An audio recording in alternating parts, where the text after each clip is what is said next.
right into the hands of Will Blackmon.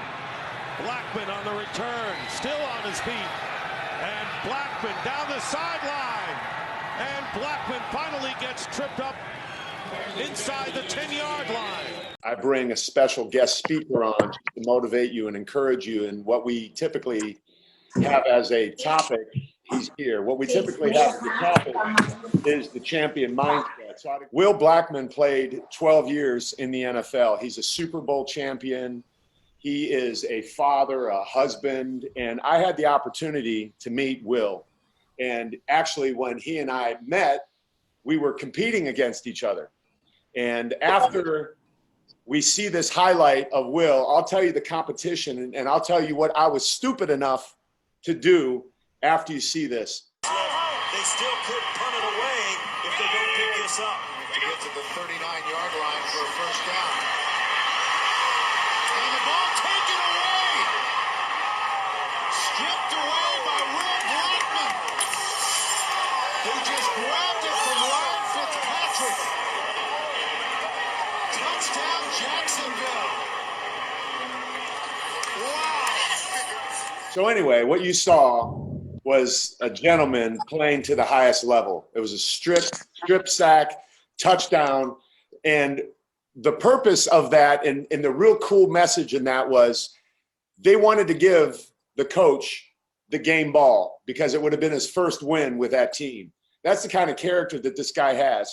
And he also has a lot of speed. So when I first met Will Blackmon, we were competing against each other at a celebrity fundraising event. And I'm not even sure if he remembers this. I'll ask him when he starts to talk. But we came back to the meeting room and we were seeing who raised the most money. And my intention was to win. I wanted to win at all costs. So I came back, we were counting it up. I had the most money out of everybody that was there until Will Blackmon walked into the room and said, I have this much. But then I found out that he had donated $1,000 of his own money. And I said, that is not fair. We're taking this to the parking lot. I want to race you right now. And he looked at me like, are you crazy? Did you not realize I was one of the fastest men in the NFL? I once returned a kickoff for 99 yards straight down the middle of the field. I can crush you, old man. He said, but he looked at me and he thought, this guy must be crazy. So we didn't race, but I want to do that someday. Please welcome to this amazing group of men, Will Blackmon, the wine MVP. What's up, my brother? What's up, my man? You are nuts. You are absolutely insane. The race part I don't remember, but I do remember you hustling, really trying to get the win at Weatherford's event. So yeah, that was pretty funny. But yeah, I'm excited, man. That play in particular. First of all, I want to say good morning to everyone, man. I'm excited for this. I couldn't wait as soon as Clark asked me to, because I love sharing. I love fellowship. I love helping people. First and foremost, man, I'm a servant leader, man. That's what I do. I'm a giver, man. That's what it's all about. And no, that play that he showed in particular is interesting because that was when I was in Jacksonville, 2013. We were horrible. I mean, we lost, I think, 8 straight games that year. I never been on a losing team in my entire life. Okay, I think I was about 32 years old. I'd never been Pop Warner, flag football, high school, college, even in the pros. I never had a losing season. I had no idea what that was like.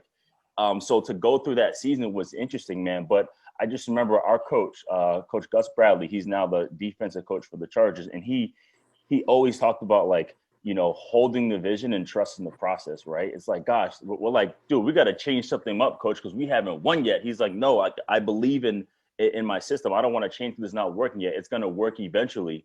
And so that game was interesting because I remember I was pissed that whole game because we had a bunch of rookies, and when your team isn't doing well, you want to see what everybody else looks like, you know, as a general manager. So they kept playing all these rookies, playing everybody else, and my playing time got cut back. I'm on a 1-year deal. I'm like, I need to play so I can get signed next year on a different team. So then I remember I'm just not getting any reps. And then finally, we actually have a chance to win this game. So coach is like, okay, I want guys with championship experience. You know, I just came off of winning Super Bowl with the Giants. So finally, coach decides to put me in the game because, okay, now we're trying to win this game. And so before that play, I'm lining up on the opposite side, and we had a blitz called Memphis. And it means I'm the nickel. I come off the edge and do the same thing. So I remember I showed the play like too early, and they end up blocking me. So I sprinted over to the coach. I'm like, dude, I said, call it again, please. Call it again to the other side. And so he's like, all right, well, I'm going to trust you. So boom, called it again to the other side. I end up sneaking in, grabbing the football, and end up putting us up ahead towards the end of the game. But that was such a roller coaster for me because I was like, gosh, you know, I could have easily just like tapped out and be like, man, screw this. I don't want to play anymore. I don't want to be part of this team. But something in me made me stick with it. And eventually it was one play. I probably had 6 snaps that whole game. It was one play after being a starter the whole game and ended up helping us win the ball game. But it all goes back to, I actually invented that day. Okay. And this is kind of what this is really what I want to speak about in terms of the championship mindset is inventing your season. You're starting this new program with Clark. Invent your season, invent your program, how you want this to be. And so what did I do? The night before this game, actually during the week before this game, I knew my playing time was up and down, but I still decided to dream big. That's number one, right? Dream big. I remember I had a vision of what I wanted to do. I had all these goals, all these notes, and I wanted to dream big. And how lofty did I make it? So I made all these crazy goals that didn't seem feasible because I wasn't playing much. I wasn't playing much. I was like, man, I want to get a couple interceptions. I want to strip the football, and I want to score a touchdown, and I want to get the game-winning ball and give it to my coach. So I wrote that down, crumbled it in my sock. I crumbled it up and put it in my sock. So that interview you saw me in the locker room, I actually explained that part of, hey, I actually made these goals, crumbled it up, put it in my sock. And one of the goals was to get the game-winning touchdown and give the ball to Coach Gus. And that's exactly what happened. And it wasn't just simple as like dreaming big. It's like, okay, I had to understand the process, right? So I do this not just for football, but for life too. I write down the loftiest goals because it's going to, especially when you're doing something this challenging, I want to write down something crazy. So I always thought about, okay, I'm gonna write down these goals, but what do I want it to look like? What do I want to celebrate at the end of this thing? What do you guys want to celebrate at the end of this cut? Like, what is the main objective, right? Also, too, why is this so important to you? Why is this so important to your friends? And why is it so important to your family, right? So anything, honestly, when we're done, dream big, write any crazy, lofty goal down.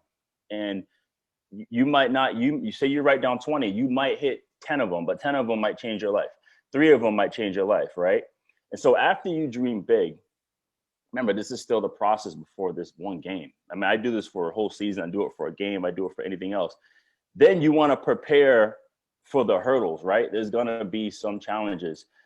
Someone asked me, I spoke at this investment summit. They said, hey, what's the #1 attribute you can say to yourself? And me, I'm totally humble. I don't give myself like a lot of pats in the back, whatever. I respect myself, but I'm like, you know what? Resilient. I think I'm very, very resilient. And I always try to figure out, where did that come from, man? And I think it was simply because I lost my mother at a young age. I lost my mom when I was 6 years old. She had Crohn's, and she ended up passing away from a malpractice. So my father, he took care of all of us, 3 of us. He worked 3 shifts he was a correctional officer. So, I mean, he would come home and he wasn't in the best mood. So if we didn't do the chores, I knew like we were in trouble. I couldn't imagine what it's like when you're spending more time with inmates than you are with your own kids. So I understood his mindset, coming home. So dealing with that adversity, then even when I was playing professional football, I had 9 surgeries, okay? Before that play, I think I had about 7 surgeries. I had 3 knee surgeries, 2 foot surgeries, and a couple other surgeries too. And so even just to make that team, the coaches didn't want to sign me because they knew I had an injury history. So I had to overcome so many things. So resilient is I'm able to withstand any kind of like nonsense or drama around me and still be able to push through. So prepare for the hurdles. What are the things going to be? Like, for example, the greatest teams or the greatest players, they knew the challenges. For example, why is like someone like Tom Brady good every single year? It's because he's always adjusting. He's always self-evaluating. He knows himself better than the opponent knows himself. Once the opponent knows you better than you, then that's where you're going to lose, right? Can you handle, like, what are your disciplines? What are your cravings? What are your challenges? Like, really understand yourself. Like, yeah, me, I know for a fact that, you know, when I'm on right now, I'm training my butt off. I'm going to go work out after this, but I know if I drive by a Panda Express, I might pull in there. I might go ahead and get me a bowl. Yeah, I'm just going to get a mini bowl of fried rice and end up getting the six item entree. And then, you know, end up, sometimes I break and do that, but I know my weaknesses, right? I know my challenges. I say something in my mind, I keep driving by. Also too, like, when you deal with challenges, how do you overcome those challenges? This, once again, remember, this is preparing for the hurdles. This is understanding yourself, right? How do I overcome challenge? Everyone here has dealt with some kind of adversity, some kind of challenge. What did you do? What was your main ingredient to get through that? You know, for me, I'm able to, like, okay, hit the switch, understand what, remember, so you're preparing for the hurdles because you're dreaming big. So you want that hurdle, you want that dream, that vision to stay there, right? So after I prepare for the hurdles, after the next thing is, you want to find your inspiration, right? Is it Clark? Is it your wife? Is it your kids? Is it your sibling? Is it some celebrity figure? Is it some book? You know, is it man above? Whoever it is, like, what is your inspiration? What is it about the thing what do you admire about your inspiration, right? What are the qualities, the key characters in that person that you admire, right? I grew up, and I actually got a chance to play with Charles Woodson, you know, and that was an honor because it was funny because I remember one time he came to my house and I still had my college screensaver and it was him catching a football. So I had to change it before he came and saw that, because it would have looked really creepy like a groupie, you know? So I just admired how he can just go into any single system, any offense, any team. He can not practice and still have a great game. I was like, gosh, how does he do that? You know, he had this thing called a killer instinct. When it was go time, when it was show time, it was ready to rock. And I never understood, like, how can this guy not practice? How can this guy not train and still go out there and get it done? Well, I come to find out this guy actually studies late at night by himself and he trains off on his own. So he's still putting in work and getting it done. I also admire somebody like my grandpa. My grandpa, you know, withstand a lot. He fought in the Korean War. He dealt with so much adversity, especially when it came to, like, racism and all kinds of things like that, to get to where he was, and then eventually became a self-made millionaire on his own in the construction business. And he did all that dealing with so much adversity. And I never understood how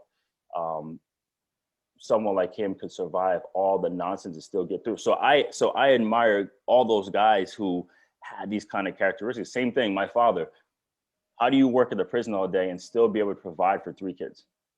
Okay, he put 2 of us in college, and then he also helped my other sister. She ended up becoming an amazing mother and working hard, and ended up, you know, doing very well for herself too. So all of us are now, you know, married with kids, and he did a hell of a job and doesn't give himself a lot of credit for that. So I admire all those things. So I have these things called for great teams or great players. I have the 8 C's, right?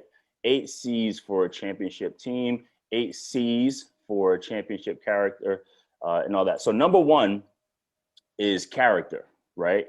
And that is what it is. It's integrity. It is about yourself. It is all these things that, you know, your qualities, like, what type of character do you have to get through any kind of challenge, especially this challenge. Especially, I know to cut, that is a beast. That is the hardest thing, especially once you get above a certain age. I'm 36 and I'm struggling myself, you know, so I can only imagine the rest of you guys are dealing with. But just understand, man, as long as you guys write these things down, it's different. Some guys succeed in business and they understand there's a formula and format in business. There's a formula and format in sports. Same thing in fitness or just life. You know, you have to write these things down. And the reason is you want to train your subconscious mind. And when you train your subconscious mind, it's interesting. Say, for example, you know, if you're thinking about buying a house, right? And that's something that's really important to you. So imagine you're driving down the street, right? And this happened to me before. You're driving down the street and you're looking around, and And yeah, there's probably a car dealership, there's probably a Taco Bell, there's probably a, you know, another store, but all you see are for sale signs. That's all you see. You see for sale signs, for rent, for lease. You see all these real estate signs because that's in your subconscious. That's what's important to you. So then you take that into the whole fitness world. Yeah, I might even recognize that Panda Express, but I'll probably recognize something even more healthier than that, you know, because that's what I engraved in my mind. The second C is competitiveness. I don't need to explain this to Clark because that's he already explained his deal, but it's get up every single day and straight up attack it. Right? Get up every day and attack it. You have to get up in your mind, and it's hard because I grew up, I was not a morning person. You tell my dad, like I would be furious in the morning, but I ended up, recently wrote out my morning, how I wanted it to be, right? I get up every day at 6, I do devotion, I read a book, I sit by the fire, I have coffee, and I just breathe. I don't even touch my phone for like 30 minutes, you know? And then that ended up being really good for me because then I really got some good spiritual nutrition into my body before I start my day. Because before I would get up and I do work globally and I would check my email immediately. So I got competitive by fueling myself with good information early. And then that's how I got to attack the day, because you can go ahead and be competitive and attack the day. And then as soon as you get punched back in the face, like, you're like, now what? No, so you build yourself up with the armor so you can be competitive. I know a lot of guys that I play with in the NFL where they're like, I'm competitive, I know how to compete. They weren't afraid of anything, but they go out there in the game and still get their ass kicked. And it's like, well, what happened before? Well, I'll tell the guy what happened. You didn't study, you didn't prepare, you didn't watch film. This guy watched film all day on you and he felt more confident than you felt in yourself. And he didn't know that because that's how the game works, especially when you're trying to do the impossible, right? How do you accomplish the impossible? You prepare yourself. The third C is competence, right? It's balance. This is within the whole group. How do each one of you complement and help one another, right? How do you have all these abilities that coincide? Like one guy might be able to get up in the morning and attack the day. One guy might be able to resist cravings. You know, I know something like I'm good at in terms of, hey, I like helping everybody else because then it also is a reminder for me. So that competence comes to everyone being accountable for one another. So that's the competence, right? And then the next one is consistency, right? It's like, man, yeah, everyone says give your best all the time. No, it truly is though. You know, whatever you got to do. I probably have like 50 alarms on my phone. One that says get up, 2 that says get your ass up, 3 is like, all right now, like let's go, you know. And then I have one that's like, hey, make sure you have a meal, make sure you say, you know, you kiss your kids before they go to school, hey, spend time with your wife. But that's me. I have to have all these alarms. Eat this time, make sure you don't have this. I have my phone just rings all day because they're constantly reminders, and that's the way I can keep myself consistent. Everyone is different, but you have to find that goes back to understanding yourself, right? Be consistent. And I'm telling you, man, they say what 30 days it takes to create a habit, and it's the truth. That's a long grind, man, but it is totally worth it. And then the next thing is cohesiveness, right? It goes back to the competence, but cohesiveness is, hey man, you guys are all in here. We got almost 100 guys in this thing right here, and you guys are all here for the same purpose. It's like same thing. It's like what we're dealing with society right now. Everyone's dealing with the pandemic, whether you are thriving business-wise, whether you're not thriving, whether you lost your job, whether you know you're not feeling well, you can't go anywhere. We're all affected by this COVID, this pandemic, because that's how it is. So right now, everyone in this group, we're all in this together, you know. So continue to just reach out and touch every single person and figure out how you guys can work together and get this done. Because yeah, individually, you guys have your separate goals, right? But those separate goals is what's going to continue to build this entire team. Because I'm telling you, someone in here is going to do it. I go to a men's group Thursday mornings, and it's a bunch of broken dudes, man, just trying to figure it out. And the reason why guys come back every single Thursday, because they get some kind of spiritual nutrition that's going to help them out. Okay. The next one is you guys already started it, and that's commitment. You guys are committed to this program, and once you add that commitment, man, then the characteristics before that is what's really going to click in, right? How committed can we? How can we really make sure that we can stick to this certain thing and be committed to it? Once again, you guys join this because it's very, very important to you. You're like, man, there's something in myself that I am lacking, and I look to Clock for inspiration, and this is the greatest thing for me. So all these, man, if you don't know somebody in here, I would just reach out to whoever and keep bringing people with you and keep committing. You know, there should be at least 90 plus every single week. Every time you guys chat, there should be 90 plus. And then if you recognize somebody here and you don't see them in the next one, then you reach out to them. You reach it out to them, be like, hey man, don't call them out, you know, in terms of accountability, but hey, hope you're okay, man. You know, things are well. We had a great day. We missed you last week. You know, that's the commitment part. And that commitment goes along with the next C, and that's communication, right? That's exactly what I'm talking about. Communicate, check in with one another. I live in Southern California, man. And the hardest thing when I moved out here, I'm like, gosh, everybody has an agenda, man. Like no one is genuine. No one really, like, I remember I went to church, and right after the sermon, somebody came up to me and was like, hey man, like, what do you do for work? I was like, damn man, like, hey, I'm Will, nice to meet you. You know, I was like, gosh, like, how can, I just didn't understand. But here, the agenda is, man, how can we win together, right? So that's the communication part about it. That's the whole part of checking in on somebody because you want to check in with them, not call somebody or email somebody because, you know, hey man, I want to make some money. That's going to happen organically because you're going to invest in that person and you're going to build that relationship. All the people that I networked with, I invested in them first. This is the first time I met Clark, 2-3 years ago. This is the first time we're actually doing some kind of like fellowship or anything together that's beneficial for everybody. But before that, he and I would just always bust each other's chops on the phone and talk and just check in with each other and just share love. And even on social media, show each other love on this. And that was 3 years of investment before we did any kind of work together. So that's why he felt comfortable to hit me up. And that's why I instantly said, yeah, I didn't even hesitate. I made today available because we invested in one another because based on the communication. And then the last one, man, the last C, these 8 C's, and it's confidence, man. It's before anything else, before anybody else. You have to truly believe in yourself. You do. You have to give yourself a chance. You have to understand, man, you know, you could be going great 4 days and then something mentally wants to attack you. And then, you know, you want to beat yourself up and you want to give up and say, screw this. It's like, nah, man, like, give yourself a chance. Believe in yourself. You sign up for this because you believe like, man, there is a big picture. There is a way I can help myself get better. You know, this isn't about, we're all not trying to become super crazy bodybuilders. We're all trying to just get healthy. We're trying to get healthy in all these ways. And that's going to be the next one. After we said, we're going to dream big, right?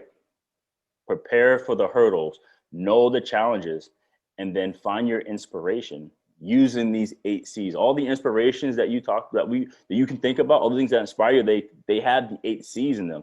And so when you take all these, okay, this is kind of like the meat and potatoes of all of it. Now you can create your path to success, right? How do I get healthy technically? How do I get healthy tactically? How do I get healthy physically, mentally, and spiritually, right? So once you have the vision of dreaming big, preparing for the hurdles, find your inspiration, now you can go ahead and trailblaze and really write your path to success, you know, technically, tactically, physically, spiritually, mentally. You strengthen all those things. And I say this, and I reason why I bring the whole invent your season up, this is what I'm gonna call this, invent your season, is because I grew up competitive. I wasn't afraid. Anytime I found a chance to compete with somebody who was better than me, I went for it. And I don't know, I grew up in Rhode Island. That's where I'm from, Providence, Rhode Island, the smallest state. And I'd had to go get my opportunities. I had to go get my scholarships because nobody came to my state.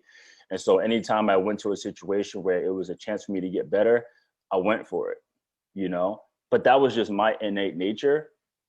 But it didn't really, it got me to where I wanted to be, but it didn't make me a champion, because a champion, you know, it made me a champion in terms of like myself, but how I got to win with the team perspective, how I got to handle it is I had to invent my season. Because guess what? I dealt with adversity as soon as I got to NFL. I never got hurt in college. I never got hurt in high school. The first C is, I'll go through it, is character. So for those who missed it, who didn't write it down, the 8 C's, I'll go back. The 8 C's, number 1, character. 2, competitiveness. 3, competence. 4, consistency. 5, cohesiveness. 6, commitment. 7, communication. 8, confidence. And yeah, so I dealt with adversity. I never got hurt in Pop Warner, never got hurt in high school, never got hurt in college, but I got hurt in the NFL a lot, you know. And the biggest injury of all for me, and things were going well, this is my dream job. The biggest injury of all was 2009. I tore my ACL, dislocated my knee, and tore my meniscus.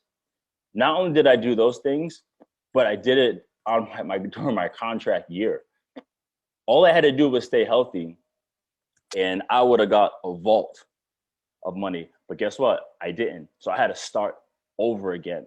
I had to start over, you know, and I lost a lot of confidence in my ability because of those injuries. So I was like, gosh, how can I get right again? You know, I wasn't a big goal setter, like writing stuff down. In my mind, I knew what I wanted to do, and I had the ability to go attack it. But then I ended up losing that superpower when I got injured, right? I dealt with some major adversity. My career was in jeopardy. Everything I had was in jeopardy. And that's when I decided to I met with a buddy and I learned to invent my season. And that's what I did. So the path to success now is technically, right? Like the things you're going to do to get yourself physically where you want to be. Tactically is how you're going to do it. Physically is you actually doing it. And then mentally, like mentally is going back to the other things. Dream big, prepare for the hurdles, find your inspiration, and then spiritually, man, like what's really gonna help you enrich your soul, man? Is it, you know, do you do devotion? Do you do fellowship? Is it something you spend time with your, you know, whoever it is, somebody close to you? Like, what's gonna help you just fill your soul? Because you know, that's the biggest thing, man, is you guys, sure, some of you guys are going to go ahead and end up doing awesome, cutting down, getting wherever you want to feel physically. But man, like, what are you going to do to really fill up your soul though? Because if you don't fill up your soul at the end of this cut, you're going to go right back to square one. I'm telling you, that's just how it is. That's the yo-yo diet. That's me feeling good. But then it's like, now what? No, how do you continue? You fill up your soul. And the best way I love filling up my soul, besides waking up in the morning with some devotion, is I like to serve. I like to help other people. You know, that's the biggest thing, man, that I can do. So in terms of a championship mindset, man, there's a whole system that goes into it. And these are all characteristics, not just of great players, but characteristics of great teams. Great teams have a vision. You know, and with this, when I was on the Packers, I remember we walked into a meeting and a coach had when you walk into a building, they have all the rosters of the championship teams, right? So we walk into the building, into our meeting room, and coach had a championship roster, 2010 Super Bowl champions on the board, but there were no players. He had this on the board. The frame was there, the picture, but there was no players. He was like, it's time to fill this up. This is the year to fill this up. So he dreamt big. He's like, every team is like, oh, we want to win it, but let's not talk about it one day at a time, 1 week at a time, this, that, and the third. It's like, no, put it out there. He came in there. He was like, hey, let's do it. Let's win the Super Bowl. Let's fill this up this year. We're ready to rock. We did everything. And they knew the challenges. the NFC North was tough. There was a lot of good opponents, you know, there was a lot of good teams that year. So that was the hurdles. And there, you know, you deal with injuries, you deal with adversity. And then that board was our inspiration. We already put in the work for like a couple of years. We knew that it was time to go. And then we handled the path to success. Now, unfortunately, I ended up getting released that year, the year Green Bay won the Super Bowl, another adversity hurdle because I got hurt. But then I came back with New York and then won the Super Bowl with them. I just stuck with it. So, man, that's how it was for me in football and the pros, because it was super hard. And that's how it is for me right now as an entrepreneur. I took a risk jumping into the wine world. I'm a VIP wine concierge now, and it's a whole new world. But I wrote a bunch of goals down. Can't see it, but in my book, I just wrote a bunch of stuff down. I invented what I want my business to look like, you know, and it helped me align with the right people, align myself with the right things to get going. And I mean, I'll have my business pitch deck done tonight, and I have my inbox is flooded with people who want to do business, because I actually set that up for myself I started this business a year ago. I am now having my pitch deck done, because it took me that long to align myself with the right people to now feel comfortable and go out there. So I'm excited for 2021, man. And Clark, thank you again for this. And guys, thank you for listening and taking the time to listen to a young whippersnapper tell you about how he wins with the championship mindset. So thank you again, fellas. Brother, you blessed me beyond belief, man. I have so many notes. You came out of the gate swinging. The first thing you said, I mean, everything you said applies so in line. I mean, we talk about this 3-year process that you and I have gone through, cultivating this relationship.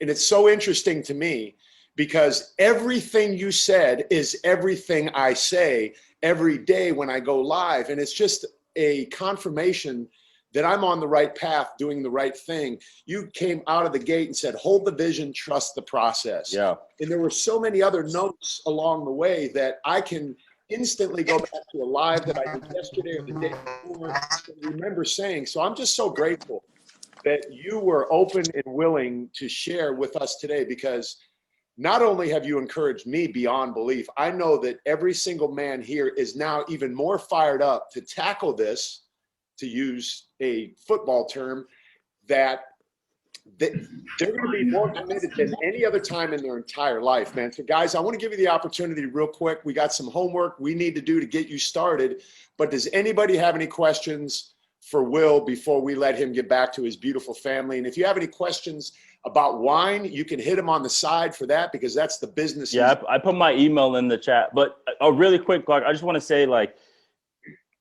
every time, like anytime, you know, it doesn't matter how old you are, man, like you can always start from scratch, man. I mean, you look at someone like Samuel L. Jackson, he didn't get his first movie role until he was like 55 years old. It's crazy, right? You're like, oh man, I'm past my time now. Screw that, man. I don't care how old you are. I got family members who are 80 years old that got their degree. You know, it doesn't matter. But yeah, I'm down. I didn't mean to cut you off. I just want to get that in. But yeah, anybody who has questions, I got like 5 minutes because I'm about to go box. Let's go. Anybody, real quick. Yep. What was your favorite number? You've had a few different numbers throughout your career. What was your favorite number? That was the first question that came to me. Yeah, no, my favorite number was 27. I remember at Pop Warner, they only had like 21, 27 left. Me and my best friend, his birthday was December 21st. Mine was October 27th. And so I grabbed 27. And I also like Eddie George. And I don't know, 27 is a weird number. It's always in the movie somewhere. I got to look it up. There's some meaning behind 27. So I like 27 a lot. Yeah, check that out today and see what the meaning behind that is. There is some truth to that sort of thing. Brian, great question. He said, why did I stop playing football? I stopped playing football because my love for actually playing in the NFL diminished simply because it's hard. Football, I play football because I love it, because it was fun. But then a lot of politics started getting involved. And when you deal with a lot of politics, it's like, man, is it worth living away from my family and dealing with the unknown? You know, sure, yes, the pay is great. some guys are like, man, I will go out there and trust me, I'm the type of player where it's like, man, carry me off the field. I'll play till the death. But it got to a situation where I was like, you know, is it even worth going through it? Because I had a fight ever since I hurt my knee in 2010. For the next 8 years, I had to fight my ass off every single year. Every summer, I had to fight for my job. I was never handed the keys. And it just got to the point where I was like, you know, I'm exhausted. I want to go home and be with my family, because that's what's important to me. You know? I have a question. Out of all the goals that you have set for yourself through your whole time of playing in the NFL, early life, is there one goal that you have always kept that you still reach for, or that you have passed and gotten better? That's a great question. The goal I set for myself is I wanted to run a successful business that's sustainable for, you know, and I wrote that probably in like 15. I didn't start my business till 19, you know, and I'm still trying to build it where it is successful. And it changed a lot. I originally wanted to have my own wine label. My wine company is called the Wine MVP. I wanted my own wine label.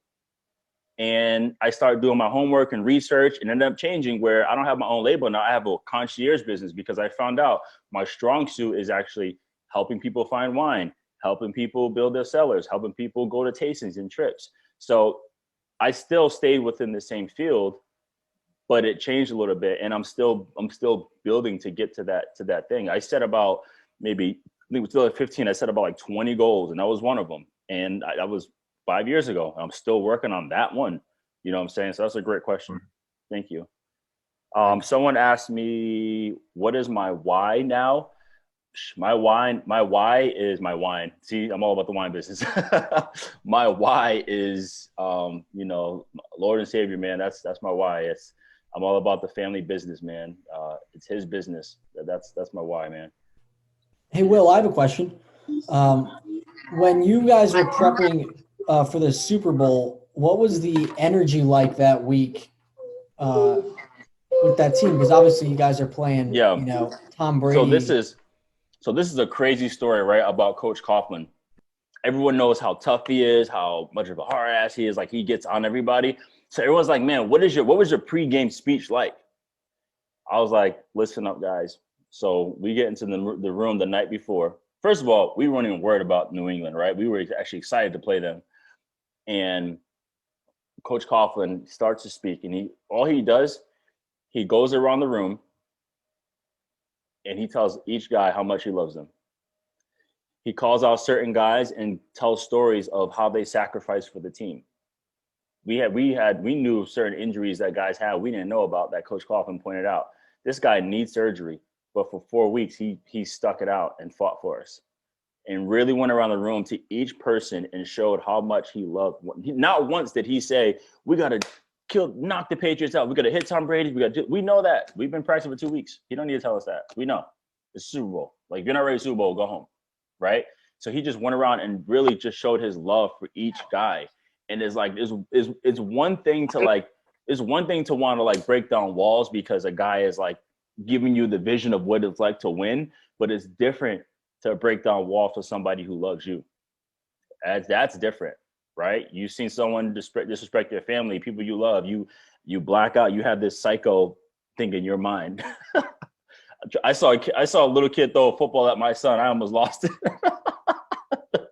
You go crazy. But I'm telling you, man, this is just week one. Eventually, man, as you guys keep fighting together during this whole thing, that love is going to grow. And that's exactly what's going to happen here.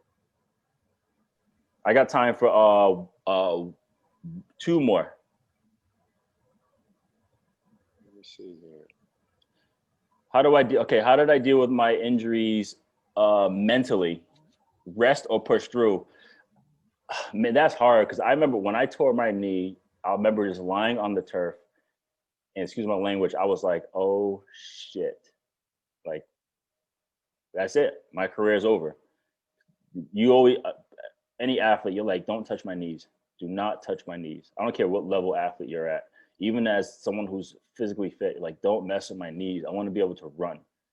And I knew that was my engine, was my legs, right? That's how I got paid. That's my corporation. And I was just like, I didn't know what to do. I had no resources. I had nothing. I knew nobody. And, you know, the biggest thing for my wife, she's an absolute warrior, a machine, and she's super positive. When I got hurt, she was strong with it. But I always told myself, somebody has been in my situation before and won. Somebody has been in my situation before and has won. I'm not the first person that has had a knee injury, came back and succeeded. I'm not the first person to, you know, deal with a devastating loss in their family and won. I'm not somebody who has, you know, you can think of the worst, and somebody has been in your position before and has succeeded. So that's how I know there's hope. Even though I haven't physically seen it from somebody, yeah, it's easy to like, okay, my brother went to college, so I knew that it was possible to go to college. Okay, that's easy. But somebody, just understand somebody, there's a story of whoever has been in your situation or worse and was able to overcome it. So that's how I was able to tell myself mentally that there is light, even though that I'm telling you, that light was, I mean small. Okay, an ant could barely fit through that little light of tunnel, but there was something there glistening. There was a little spark there, but that's how I was able to get through. I got one more, guys. These guys want to support your business. For one, they want to buy your cap. They want to see how they can support what you do. And that's really what's important to me. How can we in turn support you for supporting us so beautifully today? Because I'm telling you what, this is the best 45 minutes I've invested in a while today. Yeah, you didn't know you were gonna get this, Clark. You didn't know I was charged up, because I can tell. Listen, guys. Clark was nervous all week. He didn't want to say it, but he was. He sent me like a whole thesis and page and paragraph, but he was preparing me because he didn't know. That's in fairness to him. So he was like, "Hey, this is what our thing is." He actually it did help me out, but no, I'm ready to rock, man. This is what I do. I love this. I love helping whoever, man. It's like I said, I'm in a Bible study group where I'm the youngest by 30 years, and it's cool. Literally, it's super cool to see all these guys who, doesn't matter how old or how young or whatever, it's like everyone has some stuff, right? Everyone needs, you either had it, like I mentioned before, I had all the confidence and swagger, and then once I had that big devastating injury, it knocked. You ever play Sonic the Hedgehog as a kid? Or I did. Anyhow, you get hit and all the coins fly out. That's how it was for me. I got hit and all those coins flew out. And man, it doesn't. You can always, if your old dreams, your old goals didn't work out, then shit, set new ones, man. That's just how it works. Just start over and set new ones, and then go kill it. So. That's what. The best way to support my business, man, is I drop my email in there. It's will@thewinemvp.com. You don't need us. I mean, you can just say what's up to me, man. Say what's going on. You know, you guys want to keep chatting. You can use me as a resource too, man. Hold on one second. Also, I just dropped my cell in the chat too. Anytime you guys want to chat, man, use me as a resource, man. This is what it is. But for wine, it's thewinemvp.com. There's a email. You guys can drop an email in there. Right now, I'm rebuilding the website because I'm actually, like I said, I'm creating my new pitch deck. But yeah, I don't know. Right now, I've been knocking out corporate tastings like so many things. So I offer a lot of services, but man, at the end of the day, I'm just all about help and services. Like I said, this is not a business pitch for me. I already told you in the beginning, I don't do that agenda thing. The agenda is if you're trying to get right, healthy, technically, tactically, physically, mentally, and spiritually, that's the business I'm in. And because every day I'm working on that too, because I still have my battles. I still have my struggles. I fight every single day. I have people that I need to go to. I'm talking to my guy today for mentorship. So I'm with it, guys. So. Brother, I love you so much, man. I want to send you some nanotest when you come down here and we finally get that workout in. Yeah. I want to take you to my buddy's winery. We're going to treat you like the wine MVP that you are. We're going to have that place opened up just for us. The wine bottles, the whole nine, man, brother. I'm going to lay out the red carpet for you because you have absolutely blessed me and everybody here. So go handle your business. I appreciate you, brother, man. I love you very much. I think you see I'm taking all my shakes right now. I'm trying to get ready. Hey guys, thank you again, man. Love you guys. This has been awesome. And man, like it's true. It's a cliche saying, hold the vision, trust the process, but you have to. That's another thing. Let me change that. You don't have to. This is what my buddy of mine told me this. You don't have to do anything. You get to. Get out of here. You didn't just say that. Is that what he says? You didn't just say that. Is that what he says? Get out of here. Yep. Let's go, baby. That's how you end it, with a jump shot. Yes. Woo! Come on. Dang, Yes, sir. What's up? Because you got me fired up. Go box, man. Come Hi, on. buddy. Hey, peace out, guys. All right, brother. Thank you, Peace. Will. That was awesome.